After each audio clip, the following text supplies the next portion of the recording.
Hi students, மத்திய அரசுல உங்களுக்கு ஒரு வேலை வேணுமா? குறிப்பா எஸ்எஸ்சி எக்ஸாம் நீங்க கிளியர் பண்ணணுமா? இல்ல கவர்மெண்ட் எக்ஸாம்னாவே டிஎன்பிசி, யூபிஎஸ்சி அது மட்டும் தான் நினைச்சிட்டு இருக்கீங்களா? உங்களுக்கான வீடியோ தான் இது. ரொம்ப தெளிவா கவனிங்க. நம்ம வந்து எஸ்எஸ்சி எக்ஸாம்ஸ்னா என்ன? நமக்கு தெரியாத எவ்வளவு எக்ஸாம்ஸ் இங்க இருக்கு அப்படிங்கிறத பத்தி கிளியரா பார்ப்போம். ஓகேங்களா? ஓகே. ஸோ ஃபர்ஸ்ட் எஸ்எஸ்சி எக்ஸாம்ஸ்னா என்ன? ஸோ நிறைய பேர் நினைச்சிட்டு இருக்காங்க இந்தியால வந்து டிஎன்பிசி எக்ஸாம்ஸ், யூபிஎஸ்சி எக்ஸாம்ஸ் மட்டும் தான் இருக்கு.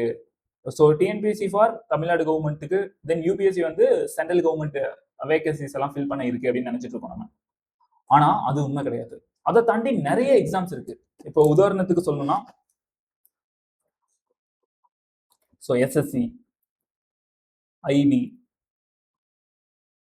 ரயில்வேஸ், இந்த மாதிரி நிறைய எக்ஸாம்ஸ். இதெல்லாம் வந்து நான் கிளியரா சொல்லணும்னா இதெல்லாம் வந்து அதிகமான வேகன்சிஸ்ல வர எக்ஸாம்ஸ்.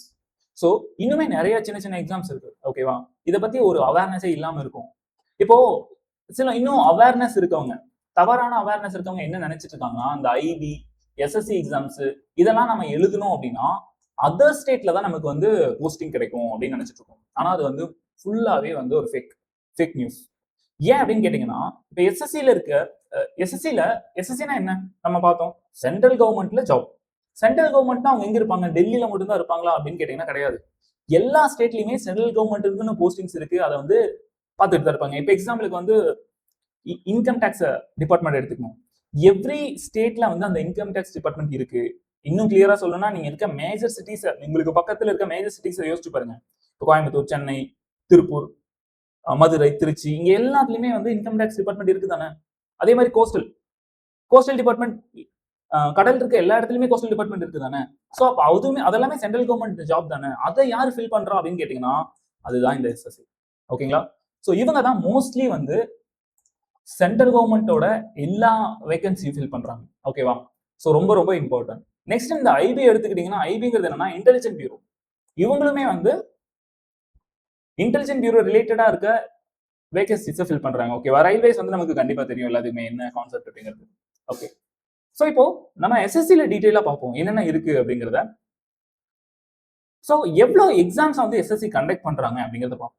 ஸோ ஃபர்ஸ்ட் சிஜிஎல்னு ஒரு எக்ஸாம் வந்து கண்டக்ட் பண்றாங்க. இது யாருக்கானது அப்படின்னு பாத்தீங்கன்னா, யாரெல்லாம் கிராஜுவேட்டோ, யாரெல்லாம் வந்து பேச்சுலர் டிகிரி வந்து ஒரு டிகிரி கம்ப்ளீட் பண்ணிருக்கீங்களா, அது பிஎஸ்சியா இருக்கலாம், பிஇயா இருக்கலாம், எது வேணாலும் இருக்கலாம். மினிமம் நீங்க ஒரு பேச்சுலர் டிகிரி முடிச்சிருந்தீங்கன்னாவே நீங்க வந்து எஸ்எஸ்சி எக்ஸாம்ஸ் எழுத ஒரு குவாலிஃபைட் ஆனவங்க. ஓகேவா? ஸோ இதுல வந்து group B and group C postings வந்து அவைலபிளா இருக்கும். ஓகேங்களா? இதுல வந்து நிறைய டீடைல்ஸ் இருக்கு. நம்ம எல்லா டீடைல்ஸ் பத்தி பார்ப்போம். Next CHSL. சிஹெச்எஸ்எல்ங்கிறது என்னன்னா, நீங்க வந்து 12th மட்டும் தான் முடிச்சிருக்கீங்க அப்படின்னா உங்களுக்கான எக்ஸாம்ஸ் தான் இது. ஸோ இதுல மினிமம் குவாலிஃபிகேஷன் வந்து 12th. நெக்ஸ்ட் எம்டிஎஸ்ங்கிறது வந்து மல்டி டாஸ்கிங் ஸ்டாஃப். இது வந்து ஜஸ்ட் 10th லெவல் குவாலிஃபிகேஷன். ஓகேங்களா? இது வந்து 10th லெவல் குவாலிஃபிகேஷன். நீங்க வந்து 10th மினிமம் 10th முடிச்சிட்டீங்கன்னாவே உங்களால வந்து எம்டிஎஸ் எக்ஸாம்ஸ்க்கு அப்பியர் ஆக முடியும். ஓகேவா? நெக்ஸ்ட் வந்து எஸ்எஸ்சி ஜிடி கான்ஸ்டபிள். இது வந்து நிறைய பேர் கேள்விப்பட்டிருப்பீங்க. ஸோ இது வந்து ஒரு பாராமிலிட்டரி ஃபோர்ஸ். ஓகேங்களா? இது வந்து உங்களுக்கு இந்த போஸ்டிங், இந்த ஜிடிங்கிற போஸ்டிங் மட்டும் தான் உங்களுக்கு வந்து தமிழ்நாட்டில் வந்து வேகன்சி கிடையாது. ஓகேவா? இது வந்து மோஸ்ட்லி வந்து ஹெட் பெங்களூர், நார்த் ஈஸ்ட் இங்க மாதிரி தான் இருக்கும். என்னோட ஃப்ரெண்ட்ஸ் கூட இதுல தான் ஒர்க் பண்றாங்க. ஸோ நார்த் ஈஸ்ட்ல ஒர்க் பண்ணிட்டு இருக்காங்க. ஸோ நார்த் ஈஸ்ட் உடனே வந்து சேஃப் இல்ல, ரொம்ப டேஞ்சர் அப்படிலாம் கிடையாது. என் ஃப்ரெண்ட் போய் 5 இயர்ஸ் ஆச்சு. 5 இயர்ஸ்மே வந்து ஹாப்பியா தான் ஒர்க் பண்ணிட்டு இருக்கான். ஆனா ஒரே ஒரு விஷயம் என்னன்னா, அது வந்து கிட்டத்தட்ட ஒரு மிலிட்ரி மாதிரி தான். மிலிட்ரியில என்ன ஒரு கண்டிஷன்ஸ் இருக்கும் இல்லையா, ஒரு ஸ்ட்ரிக்டான ரூல்ஸ் வந்து ஃபாலோ பண்ணுவாங்க இல்லையா, அந்த மாதிரி ஒரு விஷயம் கண்டிப்பா இருக்கும். ஓகேவா? இதை மட்டும் ஞாபகம் வச்சுக்கினா போதும். ஓகேவா? ஸோ அடுத்து ஜேஇ, எஸ்எஸ்சி ஜேஇ அப்படின்னு ஒரு எக்ஸாம் வந்து கண்டக்ட் பண்றாங்க. இது என்ன எக்ஸாம் அப்படின்னு பாத்தீங்கன்னா, இது இன்ஜினியரிங் மட்டும் ஸ்பெசிஃபிக்கா சொல்லணும்னா இன்ஜினியரிங்லேயே வந்து சிவில், மெக்கானிக், எலக்ட்ரிக்கல், ட்ரிபிள் முடிச்ச இன்ஜினியரிங் ஸ்டூடெண்ட்ஸ்க்கான எக்ஸாம்ஸ். மற்ற யாருமே இதுக்கு இந்த எக்ஸாம்ஸ் வந்து குவாலிஃபை கிடையாது. நெக்ஸ்ட் வந்து எஸ்எஸ்சி ஸ்டெனோகிராஃபர் வந்து இதுவுமே அதே தான். ஸ்டெனோகிராஃபிங் ரோல் தான். இதுக்கு வந்து நீங்க அடிஷனலா என்ன பண்ணிருக்கணும்னா ஸ்டெனோகிராஃபி அப்படிங்கிற ஒரு கோர்ஸ் வந்து முடிச்சிருக்கணும். ஓகேவா? ஸ்டெனோகிராஃபின்னு ஒன்றும் இல்லை, ஒரு பெரிய வேர்டை வந்து ஒரு சிம்பிளா எழுதுறது வந்து ஸ்டெனோகிராஃபி அப்படின்னு சொல்லுவாங்க. ஓகேவா? அவ்வளவுதான். ஓகேவா? சோ இதுதான் எஸ்எஸ்சி வந்து கண்டக்ட் பண்ற எக்ஸாம்ஸ். இதுல வந்து அதிக வேகன்சிஸ் எங்க வரும் அப்படிங்கறத பாத்தீங்கன்னா இந்த சிஜிஎல் தான் அதிக வேகன்சிஸ் வரும். நெக்ஸ்ட் எம்டிஎஸ்லயும் உங்களுக்கு அதிகமான வேகன்சிஸ் வரும். இப்போ கரெக்டா சொன்னா லாஸ்ட் இயர் வந்து 14,000 நம்பர்ஸ் கவனிங்க, 14,000 வேகன்சிஸ்.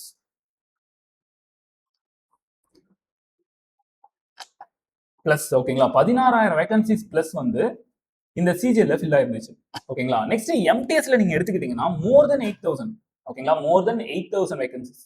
ஜிடியை பத்தி நம்ம சொல்லவே தேவையில்ல, மோர் தென் 30,000 20,000 வேகன்சிஸ் வந்து இங்க ஃபில் ஆகும் ஓகேங்களா எவ்ரி இயர். இது வந்து 3 இயர்ஸ் ஒன்ஸ் 4 இயர்ஸ் ஒன்ஸ் அந்த மாதிரி கிடையாது, எவ்ரி இயர்ஸ் இந்த அளவுக்கான வேகன்சிஸ் வந்து இங்க ஃபில் ஆகிட்டு இருக்கு ஓகேவா. ஸோ நெக்ஸ்ட் குவாலிஃபிகேஷன் என்ன சார், நான் என்ன படிச்சிருந்தா எந்த எக்ஸாம் எழுதலாம். இப்போ உங்களுக்கு நான் ஆல்ரெடி சொன்னேன் ஒவ்வொரு டிவிஷனா வந்து என்ன மாதிரி நீங்க படிச்சிருக்கணும், அதை வந்து இதுல டீட்டெயிலா பார்ப்போம்.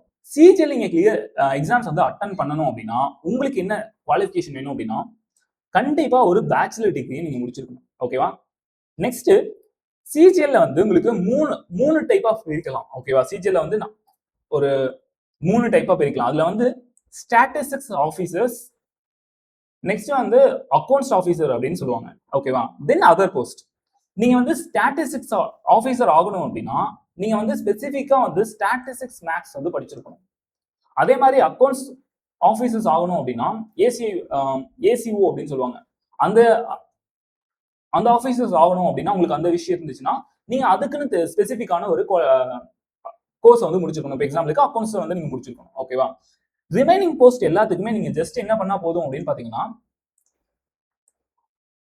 ஏதாவது ஒரு டிகிரி முடிச்சிருந்தீங்கன்னா போதும் ஓகேவா. ஏன்னா இந்த ஸ்டாட்டிஸ்டிக்ஸ் ஆஃபீஸர் அண்ட் அக்கௌண்ட் ஆஃபீஸர்ஸ்க்கு வந்து அவ்வளோ வேகன்சிஸ் வராது, ரொம்ப கம்மியாக தான் வரும், கட் ஆஃபும் ரொம்ப அதிகமாக இருக்கும். ஆனால் இந்த பேச்சுலர் டிகிரிங்கிறது தான் நம்ம எய்ம் பண்ணக்கூடிய போஸ்ட். இதில் தான் ரிமைனிங் இருக்க எல்லா போஸ்டிங்குமே வரும் ஓகேங்களா. ஒரு 90% மேலே இந்த அதர் போஸ்டிங்ல தான் வரும். இந்த 2 போஸ்டிங்லேயும் வந்து கம்மியான வேகன்சிஸ் தான் இருக்கும் ஓகேங்களா. நெக்ஸ்ட் ஏஜ் லிமிட் என்ன அப்படிங்கிறத பார்த்தீங்கன்னா 18 to 32 ஓகேங்களா. 18 வயசுல இருந்து 32 வயசு வரைக்கும். இது வந்து போஸ்டிங் வைஸ் வந்து வேரி ஆகும் ஓகேவா. எல்லா போஸ்டிங்க்கும் 18 to 32 அப்படின்னு கிடையாது. சில போஸ்டிங்க்கு நீங்க கவனிச்சீங்கன்னா 18 to 28 வரைக்கும் தான் இருக்கும். சில போஸ்டிங் வந்து உங்களுக்கு 28 வரைக்கும் தான் இருக்கும் ஓகேவா. இதை ஞாபகம் வச்சுக்கோங்க ஓகே. ஸோ கிளியர் எல்லாத்துக்குமே ஓகே. சிஜிஎல் நம்ம பார்த்துட்டோம். நெக்ஸ்ட் சிஹெச்எஸ்எல் எடுத்துட்டீங்கன்னா நம்ம ஆல்ரெடி சொன்னோம் இல்லையா, 12th ஸ்டாண்டர்ட் இல்லைன்னா ஈக்குவல் டு 12th. ஸோ இதை நீங்க முடிச்சிருந்தீங்க அப்படின்னா உங்களால இந்த எக்ஸாம்ஸ் அட்டன் பண்ண முடியும்.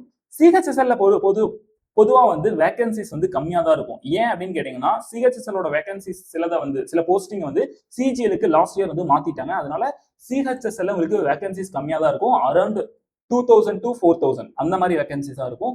அதுவே கம்மி கிடையாது. நான் வந்து கம்மின்னு சொன்ன விஷயம் என்னன்னா சிஜிஎல் எம்டிஎஸ் கம்பேர் பண்ணும்போது சிஹெச்எஸ்எல்ல கம்மியா இருக்குன்னு தான் நான் சொல்றேன் ஓகேங்களா. ஆனா பேசிக்கா சிஹெச்எஸ்எல்ல 4000 வேகன்சிங்கிறது நல்ல வேகன்சி தானே. நீங்க யோசிச்சு பாருங்களேன், 4000 வேகன்சி. ஃபர்ஸ்ட் வேகன்சியை பார்த்து நம்ம படிக்கவே கூடாது. ஏன்னா நமக்கு தேவை ஒரே ஒரு வேகன்சி இருந்தாவே நம்ம ஒரு எக்ஸாமே எழுத முடியும் ஓகேவா. ஓகே. ஸோ அதே மாதிரி ஏஜ் லிமிட் பாத்தீங்கன்னா 18 to 27 ஓகேவா. நெக்ஸ்ட் எம்டிஎஸ் நீங்க எடுத்துக்கிட்டீங்கன்னா இது நம்ம ஆல்ரெடி பார்த்தோம் 10th லெவல் ஆஃப் குவாலிஃபிகேஷன் ஓகேவா. நீங்க வந்து 10th முடிச்சிட்டீங்க இல்லைன்னா 10th ஈக்குவலான ஏதாவது ஒரு விஷயத்த படிச்சிருக்கீங்க அப்படின்னாவே நீங்க இதுக்கு எலிஜிபிள். நீங்க உங்களால வந்து இந்த எக்ஸாம் வந்து அட்டன் பண்ணிக்க முடியும். ஏஜ் லிமிட்டை நீங்க கவனிச்சீங்கன்னா 18 to 25 ஓகேங்களா. 18ல இருந்து 25 வரைக்கும் தான் எழுத முடியும். ஏன் அப்படின்னா இது வந்து மல்டி டாஸ்கிங் ஸ்டாஃப், அதனால வந்து பிசிக்கல் ஒர்க் வந்து அதிகமா இருக்கும். அதனால வந்து 18 to 25 அப்படிங்கிறத ஒரு பாரா வச்சிருக்காங்க ஓகேவா. நெக்ஸ்ட் இப்போ சார் எனக்கு வந்து இப்போ இந்த நீங்க கிளியரா நிறைய பேருக்கு இந்த டவுட் வந்திருக்கும், சார் எனக்கு 31 ஆயிடுச்சு 30 ஆயிடுச்சு என்னால இப்போ எக்ஸாம் எழுத முடியுமா, ஏன்னா 32க்கு 2 இயர்ஸ் தானே இருக்கு அப்படின்னு யோசிச்சீங்கன்னா உங்களுக்காக அடிஷனலா ஒரு விஷயத்த கவர்மெண்ட் கொண்டு வந்திருக்காங்க. என்ன அப்படின்னு பாத்தீங்கன்னா ஏஜ் ரிலாக்ஸேஷன். இப்போ எனக்கு 32 ஆயிடுச்சு, 32 வரைக்கும் தான் சிஜிஎல் எழுத முடியும். இப்போ எனக்கு 30 ஆயிடுச்சு அப்படின்னா நீங்க எஸ்சி எஸ்டி கேட்டகரி இருந்தீங்கன்னா உங்களுக்கு 5 இயர்ஸ் ஏஜ் ரிலாக்ஸேஷன் கொடுத்துருக்காங்க.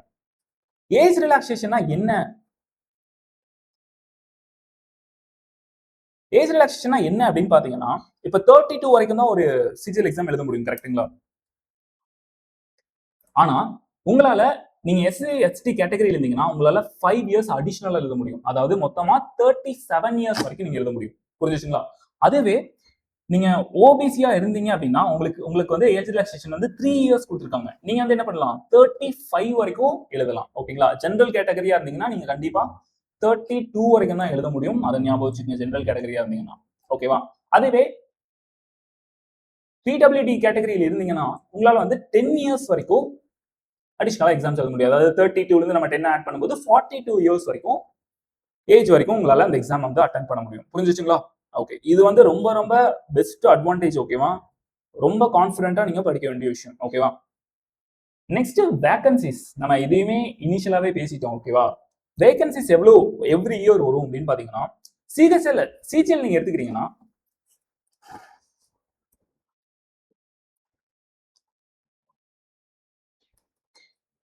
சிஜிஎல் நீங்க எடுத்துக்கிட்டீங்கன்னா மினிமம் 10,000 பிளஸ். ஓகேங்களா? சிஜிஎல் நீங்க எடுத்துக்கிட்டீங்கன்னா மினிமம் உங்களுக்கு வந்து 10,000 பிளஸ் வேகன்சிஸ் வரும். ஓகேவா? அதுல எந்த ஒரு டவுட்டும் கிடையாது. லாஸ்ட் இயர் கவனிச்சீங்கன்னா 14,000 வேகன்சிஸ் வந்துச்சு. அதுக்கு முன்னாடி இயர் வந்து 18,000 வேகன்சிஸ் வந்துச்சு. அதுக்கு முன்னாடி கம்மியாச்சு, டிராப் ஆச்சு. 23ல நீங்க கவனிச்சீங்கன்னா 2023ல 9,000 வேகன்சிஸ். ஆனா 2022ல 32,000 வேகன்சிஸ் வந்துச்சு. 32,000 வேகன்சிஸ் வந்துச்சு. ஓகேவா? சோ நமக்கு அவ்வளோ இல்லைனாலும் இப்போ ஆவரேஜா எவ்வளவு வரும் அப்படின்னு பாத்தீங்கன்னா மினிமம் 10,000 பிளஸ் வேகன்சிஸ் வந்துடும். ஓகேங்களா? ஓகே. சோ நெக்ஸ்ட் சிஹெச்எஸ்எல் எவ்வளவு வேகன்சிஸ் வரும் அப்படிங்கறத கவனிச்சீங்கன்னா, ஓகே, சிஹெச்எஸ்எல் நான் ஆல்ரெடி சொன்ன மாதிரி அரௌண்ட் 3,000 to 4,000. ஓகேங்களா? அரௌண்ட் 3,000 to 4,000 வேகன்சிஸ் வந்து இதுல எவ்ரி இயர்ஸ் வந்துடும். அதுல எந்த ஒரு டவுட்டும் கிடையாது. அதே மாதிரி நெக்ஸ்ட் எம்டிஎஸ்ல எவ்வளவு வரும் அப்படிங்கறத கவனிச்சீங்கன்னா, ஸோ லாஸ்ட் இயரை கவனிச்சிக்கும் போது 8,000 பிளஸ் வந்துருச்சு. ஸோ அதுவே நம்ம எக்ஸ்பெக்ட் பண்ணலாம். ஓகேவா? 8,000 பிளஸ் வேகன்சிஸ் வரலாம் அப்படிங்கிறத. அடுத்தது GD. So GD last year வந்து 23,000, அதாவது 23,000க்கும் மேல வேகன்சிஸ் வந்துச்சு. ஓகேவா? ஸோ அதே அளவு வந்தா கூட நமக்கு இல்ல அதை விட கம்மியானாலுமே 20,000 வேகன்சிஸ் வரும். ஓகேங்களா? புரிஞ்சுச்சுங்களா எவ்வளவு வேகன்சிஸ் இருக்கு அப்படிங்கிறது? இது வந்து எவ்ரி இயர் ஃபில் பண்ற ஒரு விஷயம். ஓகேவா? நம்ம நிறைய விஷயத்த இன்னைக்கு டிஸ்கஸ் பண்ணுவோம். ஓகேவா? யாருமே வந்து வீடியோ ஸ்கிப் பண்ணிடாதீங்க. இதெல்லாம் வந்து ஜென்ரலான ஒரு விஷயம். நான் வந்து ஆல்ரெடி எனக்கு வந்து நான் சிஜில வந்து எனக்கு தெரியும் கொஞ்சம். எஸ்எஸ்சில வந்து எனக்கு ஆல்ரெடி அவேர்னஸ் இருந்தாலுமே இந்த வீடியோ வந்து பாருங்க. ஏன்னா எண்ட் ஆஃப் தி வீடியோல தான் வந்து சில இம்பார்ட்டன்டான விஷயத்தெல்லாம் நம்ம டிஸ்கஸ் பண்ண போறோம். உங்களுக்கு ஆல்ரெடி நீங்க எக்ஸாமே அப்பியர் ஆயிருந்தாலும் கிளியரா சொல்லணும்னா 2026ல என்னென்ன சேஞ்சஸ் கொண்டு வந்திருக்காங்க, 2025ல இருந்து என்ன கொண்டு வந்திருக்காங்க அப்படிங்கிற விஷயத்தெல்லாம் நம்ம டிஸ்கஸ் பண்ணலாம். ஓகேவா?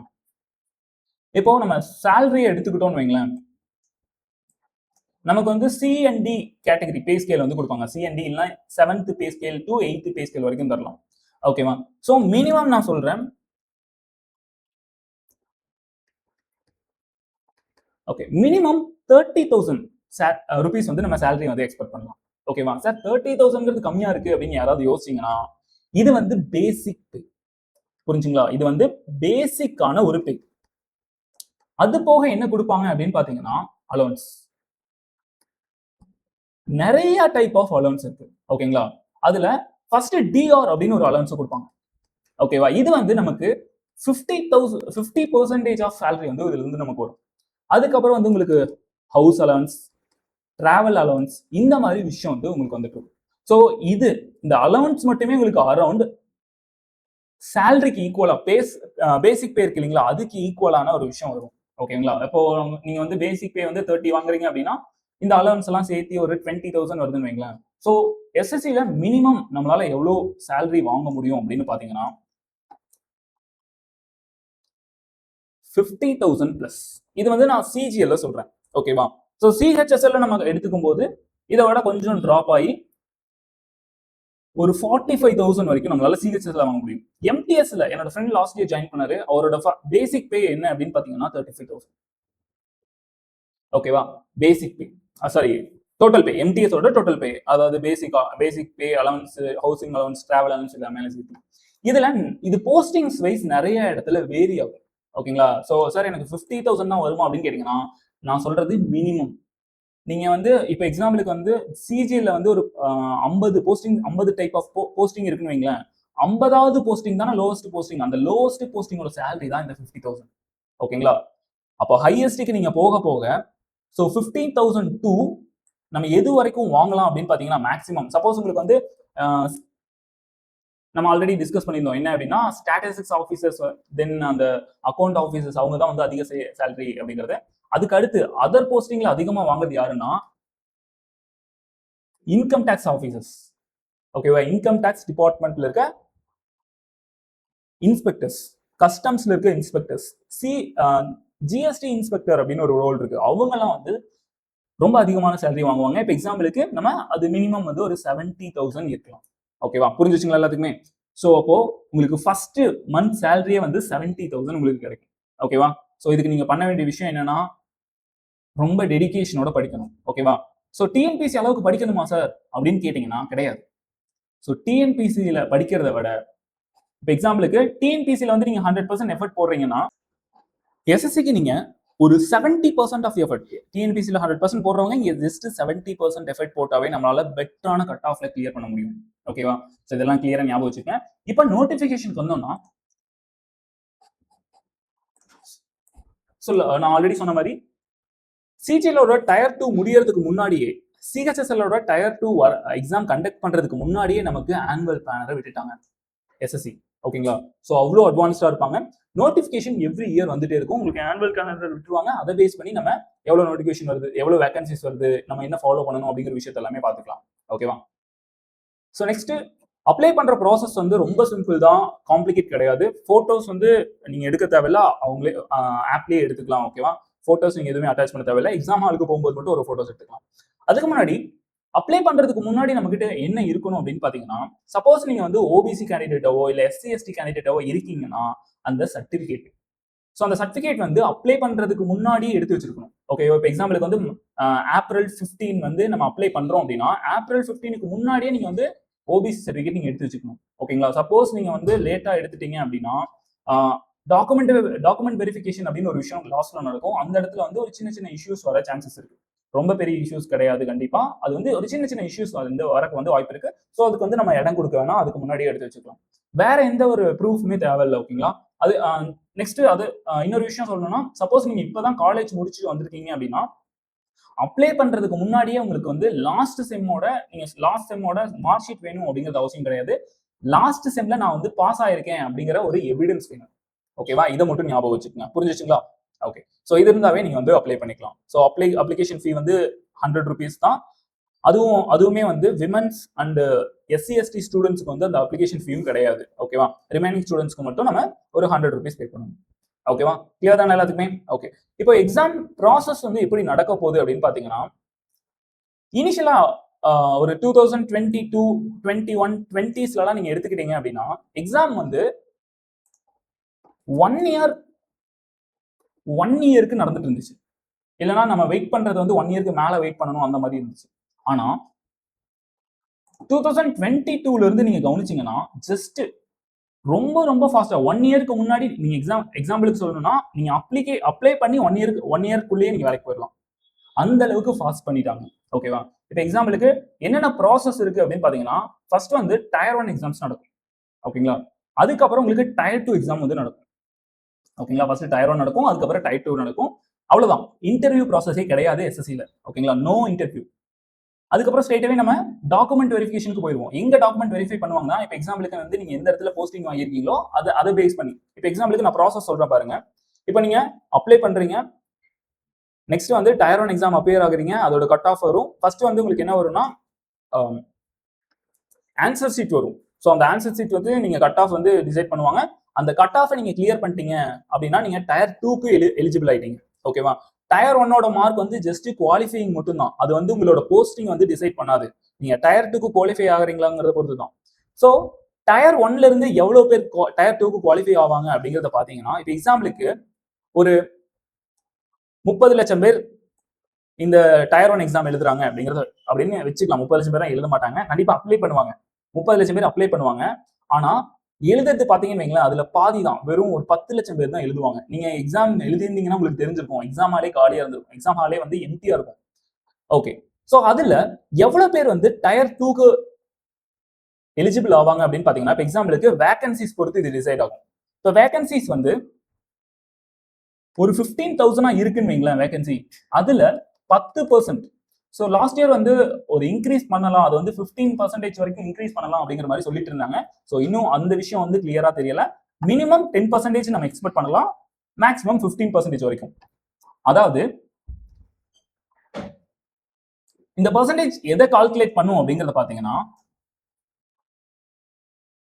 ஒரு ஸ்டூடெண்ட்டுக்கு 10 பேர், அதாவது சாரி, ஒரு வேகன்சிஸ்க்கு 10 ஸ்டூடெண்ட்ஸ் வந்து செலக்ட் பண்ணுவாங்க. இப்போ 50,000 வேகன்சி இருக்கு அப்படின்னா, ஸோ இன்டூ 10, ஸோ இந்த இடத்துல நம்ம இன்டூ 10 அப்படின்னு நம்ம போட்டோம்னு வைங்களேன், ஸோ 15,000 இன்டு 10 வந்து 1,50,000 கரெக்ட்டுங்களா? அப்போ 1,50,000 மெம்பர்ஸ் வந்து நமக்கு டயர் 2க்கு அப்பியர் ஆவாங்க.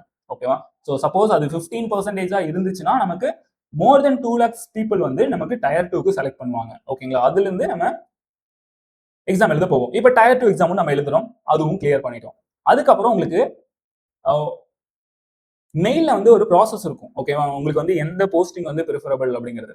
அப்புறம் வந்து உங்களுக்கு போஸ்டிங் வந்து செலக்ட் ஆயிரும். அந்த போஸ்டிங் செலக்ட் ஆனதுக்கு அப்புறம் நீங்க ரெஸ்பெக்டிவ் எந்த கேட்டகரியில நீங்க செலக்ட் ஆயிருக்கீங்க, எந்த டிபார்ட்மெண்ட்ல செலக்ட் ஆயிருக்கீங்களோ அங்க போய் நீங்க வந்து டாக்குமெண்ட் வெரிஃபிகேஷன் நடக்கும் உங்களுக்கு. ஓகேவா? ஸோ அதுக்கப்புறம் நீங்க ஸ்ட்ரெயிட்அவே ஜாப்ல வந்து ஜாயின் பண்ணிக்கலாம். ஸோ ஸ்டடி பிளான் என்ன பண்ணலாம்? இப்போ நமக்கு புரிஞ்சிருச்சு இதுதான் ரோட் மேப் அப்படிங்கிறது. So tier 1, tier 2 document verification இதுதான் நம்மளோட ரோட் மேப். இதுல நமக்கு ஸ்டடி பிளான் வேணும் தானே? டயர் 1, டயர் 2 தெரிஞ்சா பத்தாது தானே? என்ன பண்ணணும்? படிக்கணும் தானே? அதுக்கு ஸ்டடி பிளான். என்ன ஸ்டடி பிளான் நம்ம எடுத்துட்டு போலாம் அப்படிங்கறத பாத்தீங்கன்னா, ஸோ மொத்தம் எவ்வளவு சப்ஜெக்ட்ஸ் இருக்கு இங்க அப்படின்னு பாத்தீங்கன்னா மொத்தம் 4 சப்ஜெக்ட்ஸ். ஸோ டயர் 1ஓட ஸ்டடி பிளான் என்ன அப்படின்னு பாத்தீங்கன்னா, இங்க 4 சப்ஜெக்ட்ல aptitude, reasoning, English and GS எல்லாமே வந்து 25 கொஸ்டின்ஸ். ஓகேங்களா? 25. ஸோ இதுல நெகட்டிவ் மார்க்ஸும் இருக்கு. ஓகேங்களா? ஸோ மொத்தம் 25 கொஸ்டின்ஸ், ஒரு கொஸ்டினுக்கு 2 மார்க். ஸோ மொத்தமா 100 கொஸ்டின் 200 மார்க். இதுல நெகட்டிவ் மார்க் எவ்வளவு இருக்கும் அப்படின்னு பாத்தீங்கன்னா 0.5. நெகட்டிவ் மார்க் கவனிச்சீங்கன்னா 0.5 மார்க்ஸ் வந்து உங்களுக்கு நெகட்டிவா இருக்கும். ஓகேவா? இதை ஞாபகம் வச்சுக்கோங்க. நெகட்டிவ் மார்க் வந்து 0.5 இருக்கும். ஓகே. ஸோ ஆப்டிடியூடோட ஸ்டடி பிளானுக்கு நம்ம என்ன பண்ணலாம், ரீசனிங்க்கு என்ன பண்ணலாம், ஜிஎஸ்க்கு என்ன பண்ணலாம் அப்படிங்கறத பாத்தீங்கன்னா, ஸோ ஆப்டிடியூட்ல வந்து உங்களுக்கு ஒரு அரித்மேட்டிக்ஸ் அண்ட் அட்வான்ஸ்னு பிரிச்சிருப்பாங்க. அரித்மேட்டிக்ஸ்ல வந்து ஒரு 12 to 13 டாபிக்ஸ் இருக்கும். அட்வான்ஸ் மேக்ஸ்ல ஒரு 5 டாபிக்ஸ் இருக்கும். இதெல்லாம் நம்ம வந்து கிளியரா கவர் பண்ணணும். ரீசனிங்ஸ் நீங்க எடுத்துக்கிட்டீங்கன்னா ரீசனிங்ஸ் ரொம்ப ரொம்ப ஈஸியா கேட்பாங்க. ஆனா டாபிக்ஸ் அதிகம், ஒரு 20 டாபிக்ஸ் இருக்கும். ஆனா கொஸ்டின்ஸ் ரொம்ப ரொம்ப ஈஸியா இருக்கும். ஓகேங்களா? நீங்க எக்ஸ்பெக்ட் பண்ணிருக்க மாட்டீங்க இவ்வளவு ஈஸியாலாம் கேட்பாங்களா அப்படிங்கிற மாதிரி தான் இருக்கும். இங்கிலீஷும் அதே மாதிரி தான் ரொம்ப ஈஸியா இருக்கும். இங்கிலீஷ்ல 2 கேட்டகரி தான். ஒன்னு வந்து வொக்காப்ஸ், இன்னொன்னு வந்து கிராமர். நெக்ஸ்ட் லாஸ்ட் போர்ஷன் இந்த ஜிஎஸ் தான். ஸோ நீங்க எஸ்எஸ்சில யாராவது படிச்சுட்டு இருந்தாங்க ஆல்ரெடி அப்படின்னா அவங்க கிட்ட கேட்டீங்கன்னா ஜிஎஸ் போர்ஷன் மட்டும் ரொம்ப கஷ்டம்னு சொல்லுவாங்க.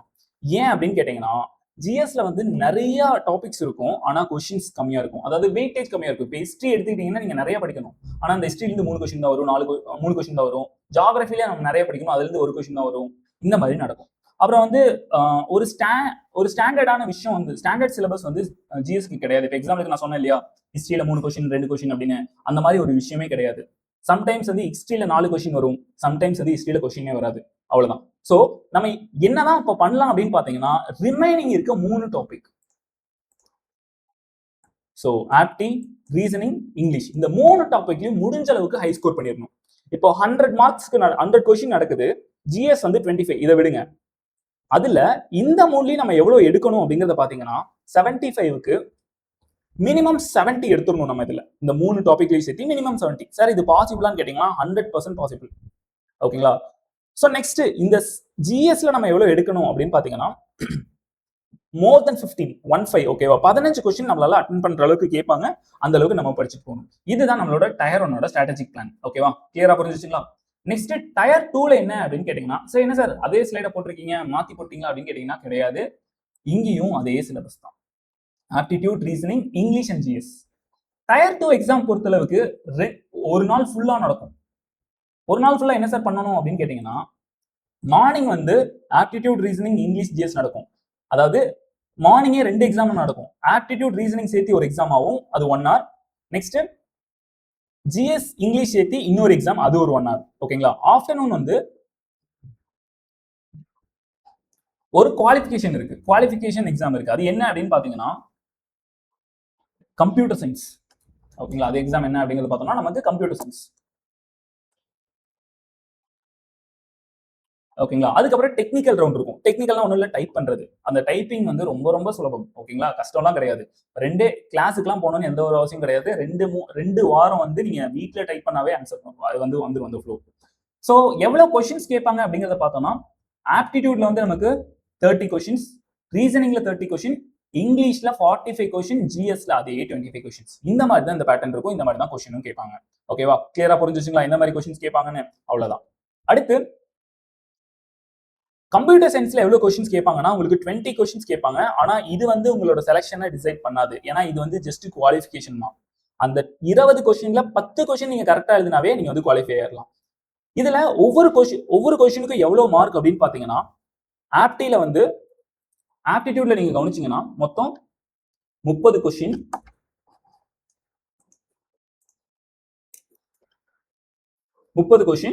ஒரு கொஸ்டினுக்கு 3 மார்க். ஸோ 90 மார்க்ஸ் இதுல வரும். அடுத்து ரீசனிங்லயும் 30 கொஸ்டின், அதுக்கும் 3 மார்க். ஸோ டோட்டலா இதுல ஒரு 90. இந்த 180ல நம்ம 180யுமே எடுக்கிற அளவுக்கு பிராக்டிஸ் பண்ணணும். இதை ஞாபகம் வச்சுக்கோங்க எல்லாருமே. நெக்ஸ்ட் இங்கிலீஷ் வந்து 45 கொஸ்டின், இதுவுமே 3 மார்க். So 45 into 3 135 marks. ஓகேங்களா? அடுத்து ஜிஎஸ்ல 25 அதே தான், இன்டூ 3 ஈக்குவல் டு இங்க வந்து 75 மார்க்ஸ். ஓகேங்களா? டோட்டல் மார்க்ஸ் எவ்வளவு அப்படிங்கறத பாத்தீங்கன்னா 390 மார்க்ஸ். ஓகேவா? டோட்டலா வந்து 390 மார்க்ஸ் வந்து எக்ஸாம்ஸ் நடக்கும். இதுல எவ்வளவு எடுத்தா சார் பெட்டர்? இப்போ டயர் 1ஓட கட் ஆஃப் நம்ம எவ்வளவு எக்ஸ்பெக்ட் பண்ணலாம் அப்படிங்கறத பாத்தீங்கன்னா டயர் 1க்கு சோ பேட்டர்ன்ஸ் வந்து மாத்திட்டே இருக்காங்க. லாஸ்ட் இயர் வந்து 130 தான் இருந்துச்சு கட் ஆஃப். சோ இந்த தடவை அதிகபட்சமே வந்து 140 தான் இருக்கும். 140 தாண்டி கட் ஆஃப் வர்றதுக்கு சான்ஸே கிடையாது. இன்னும் கிளியரா சொல்லணும்னா இந்த இயருமே 130 தான் இருக்கும். ஓகேவா? நான் வந்து மேக்ஸிமம் சொல்றேன். நான் எப்பவுமே மேக்ஸிமம் பிளான் பண்ணணும் இல்லையா? அதனால நான் சொல்றேன் மேக்ஸிமம் 140 இல்லனா 130ஸ்ல தான் இருக்கும்.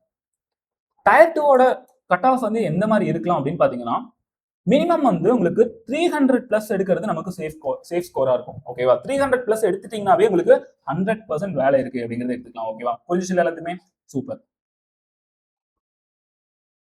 ஓகே, இதுதான் நம்மளோட டோட்டல் பிளான். ஓகேங்களா? இதுதான் எக்ஸாம் ப்ராசஸ். இந்த மாதிரி தான் நடக்க போகுது. ஸோ இப்போ நம்ம கோர்ஸ்ல என்னென்ன இருக்கு? நம்ம வந்து இதுக்காக வந்து ஒரு ஆன்லைன் கோர்ஸ் வந்து கண்டக்ட் பண்றோம். ஸோ யாருக்கெல்லாம் வில்லிங்கா இருக்கீங்களோ அவங்களாம் ஜாயின் பண்ணிக்கலாம். இதுல என்னென்ன இருக்கு, நான் என்னென்ன விஷயம்லாம் பண்றோம், என்னென்ன விஷயம் பண்ணியிருக்கோம். லிசன், இதுல வந்து ஆப்டிடியூட், ரீசனிங் இந்த போர்ஷன்ஸ் எல்லாம் வந்து ஃபுல்லா கம்ப்ளீட் பண்ணிட்டோம். ஓகேவா? இதுல வந்து இதை நீங்க பாத்தீங்கன்னாவே உங்களால, நான் சொன்னேன் இல்லையா, அந்த 180 அவுட் ஆஃப் 180, அதாவது அந்த மெயின்ஸ் நான் சொல்றேன். எப்பவுமே ப்ரிலிம்ஸ்க்கு படிக்க கூடாது, மெயின்ஸ்க்கு தான் படிக்கணும். ஸோ அந்த 180 அவுட் ஆஃப் 180 கேரண்டி. ஓகேவா? ஸோ நெக்ஸ்ட் இங்கிலீஷ் எடுத்துக்கிட்டோம்னா, இங்கிலீஷோட பிளான் என்னவா இருக்கணும் அப்படின்னு பாத்தீங்கன்னா, கிராமர் ஒரு போர்ஷன், இன்னொரு போர்ஷன் வந்து வெக்காப்ஸ். ஸோ நீங்க கிராமரை வந்து டெய்லியும் அதை நீங்க ரிவைஸ் பண்ணிட்டே இருக்கணும். அப்படி ரிவைஸ் பண்ணும்போது அது உங்களுக்கு பெட்டரா இருக்கும். வெக்காப்ஸும் அதே மாதிரி தான். டெய்லியும் 2 ஹவர்ஸ் வந்து புது வெக்காப்ஸ் வந்து வெக்காபுலரிஸ் வந்து நீங்க படிச்சுட்டே இருக்கணும். வெக்காப்ஸ்லேயே நிறைய டைப்ஸ் இருக்கும். ஓகேவா? ஸோ அதெல்லாம் நீங்க வந்து ரெகுலரா படிச்சுட்டு இருந்தா தான் உங்களுக்கு வந்து பெட்டரா இருக்கும். நெக்ஸ்ட் ஜிஎஸ் வந்து ஆல்மோஸ்ட் உங்களுக்கு எல்லாத்துக்குமே தெரியும். எல்லா டாபிக்குமே இருக்கு. History, geography, polity, economics, science, art and culture, இந்த மாதிரி எல்லா டாபிக்குமே இருக்கு. அதுக்கப்புறம் ஸ்டாட்டிக் ஜிகே அப்படின்னு ஒரு விஷயம் கேட்பாங்க. அதாவது உலகத்திலே பெரிய சிட்டி எது, கண்ட்ரி எது, இந்த மாதிரி கொஸ்டின்ஸ் கேட்பாங்க. இந்த மாதிரி கொஸ்டின்ஸும் நம்ம எக்ஸ்பெக்ட் பண்ணலாம். புரிஞ்சுங்களா? ஓகே. ஸோ அடுத்து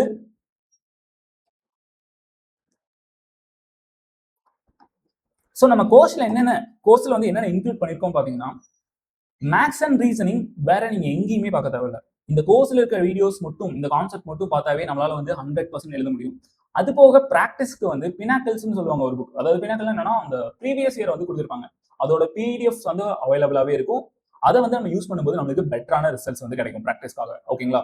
நெக்ஸ்ட் இங்கிலீஷுக்கும் அதே தான். இங்கிலீஷ்க்கும் நம்ம ரெகுலரா இந்த மாதிரி ப்ராசஸ், அதாவது வெக்காப்ஸ் 2 ஹவர்ஸ், கிராமர் 2 ஹவர்ஸ், இந்த மாதிரி நம்ம படிச்சுட்டு இருக்கும்போது அதுலயுமே நமக்கு பெட்டரான இம்ப்ரூவ்மெண்ட்ஸ் கிடைக்கும் கண்டிப்பா. ஓகேவா? நெக்ஸ்ட் ஜிஎஸ்க்கு எந்த ஒரு வழியும் கிடையாது. நம்ம வந்து ஃபுல்லா படிச்சே தான் ஆகணும். அது மட்டும் தான் கொஞ்சம் கஷ்டமான போர்ஷன். ஆனா அதுலயுமே நீங்க நிறைய விஷயம் லேர்ன் பண்ணி படிச்சீங்க அப்படின்னா, இல்லைனா கரண்ட் அஃபேர்ஸோட கனெக்ட் பண்ணி படிச்சீங்கன்னா உங்களால வந்து பெட்டரா வந்து அதுலயும் ஸ்கோர் பண்ண முடியும். ஓகேவா? ஸோ இதெல்லாம், இந்த விஷயத்தை, இந்த டீடைல்ஸ் ஃபுல்லா நீ கிளியரா ஞாபகம் வச்சுக்கோங்க. நான் சொல்லியிருந்தேன் இல்லையா, அடிஷனலான ஒரு விஷயத்தை பத்தி நம்ம பேசலாம் அப்படின்னு. இப்போ எஸ்எஸ்சில வந்து புதுசா ஒரு விஷயத்தை வந்து கொண்டு வந்திருக்காங்க. இப்போ எக்ஸாம்பிளுக்கு வந்து நான் வந்து மெயின்ஸ் வந்து அப்பியர் ஆயிட்டேன். மெயின்ஸ் வந்து நான் 1 மார்க்ல வந்து ஃபெயில் ஆயிட்டேன். வெறும் ஒரே ஒரு மார்க்ல வந்து நான் ஃபெயில் ஆயிட்டேன். அப்ப என்ன சார் பண்ணலாம்? அப்ப நான் ஃபெயில் தானா, திரும்ப வந்து எழுதணுமா அப்படின்னா, இந்த மாதிரி ஜஸ்ட் ஃபெயில் ஆனவங்களுக்கு எல்லாம் ஒரு ரீசான்ஸ் வந்து கொடுக்க போறாங்க எஸ்எஸ்சி. என்ன அப்படிங்கறது கேட்டீங்கன்னா, இப்போ நிறைய பேர் வந்து எக்ஸாம்ஸ் ஆல்ரெடி எழுதுனவங்களே எழுதுவாங்க. அவங்களாம் வந்து சில போஸ்டிங்ஸ் எல்லாம் வந்துச்சுன்னா ரிஜெக்ட் பண்ணிடுவாங்க, போக மாட்டாங்க வேலைக்கு. அந்த மாதிரி வேகன்சிஸையும் சேர்த்து ஃபில் பண்ண போறாங்க. அந்த மாதிரி யாரெல்லாம் அப்படின்னா, யாரெல்லாம் அந்த மாதிரி மினிமம் கட் ஆஃப்ல ஃபெயில் ஆயிருக்காங்களோ அவங்களுக்கு. நெக்ஸ்ட் பிரைவேட் செக்டர்ஸ், சில பிரைவேட் செக்டர்ஸ்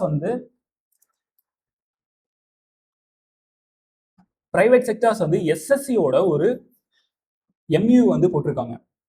அதுல என்ன சொல்ல வராங்க அப்படின்னா சில பிரைவேட் போஸ்டிங்ஸும் வந்து எஸ்எஸ்சியோட யாரெல்லாம் பார்டர்ல ஃபெயில் ஆயிருக்காங்களோ அவங்களுக்கு வந்து ரீசான்ஸ் மாதிரி கொடுத்து கிளியர் பண்ண வைக்க மாதிரி. ஓகேவா? ஸோ இதெல்லாம் கிளியரா ஞாபகம் வச்சுக்கோங்க. இதுதான் நம்மளோட எஸ்எஸ்சியோட டீடைல்ஸ். ஓகேவா? ஸோ எல்லாருக்கும் யூஸ்ஃபுல்லா இருந்திருக்கும்னு நினைக்கிறேன். So thank you.